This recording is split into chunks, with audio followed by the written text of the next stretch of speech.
மயக்க ஊசி செலுத்தி பிடிக்கப்பட்ட புல்லட் யானை வனத்துறை வாகனங்கள் சூழ ஆனைமலை புலிகள் காப்பகம் உலாந்தி வனப்பகுதிக்கு கொண்டு செல்லப்பட்டது.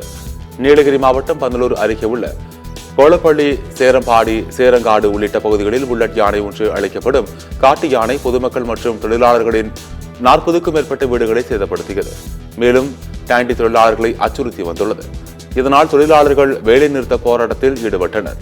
இதனைத் தொடர்ந்து முதுமலையிலிருந்து சீனிவாசன், விஜய் என்ற 2 கும்கி யானைகளை வரவழைத்து காட்டு யானையின் நடமாட்டத்தை கண்காணித்து வந்தனர்.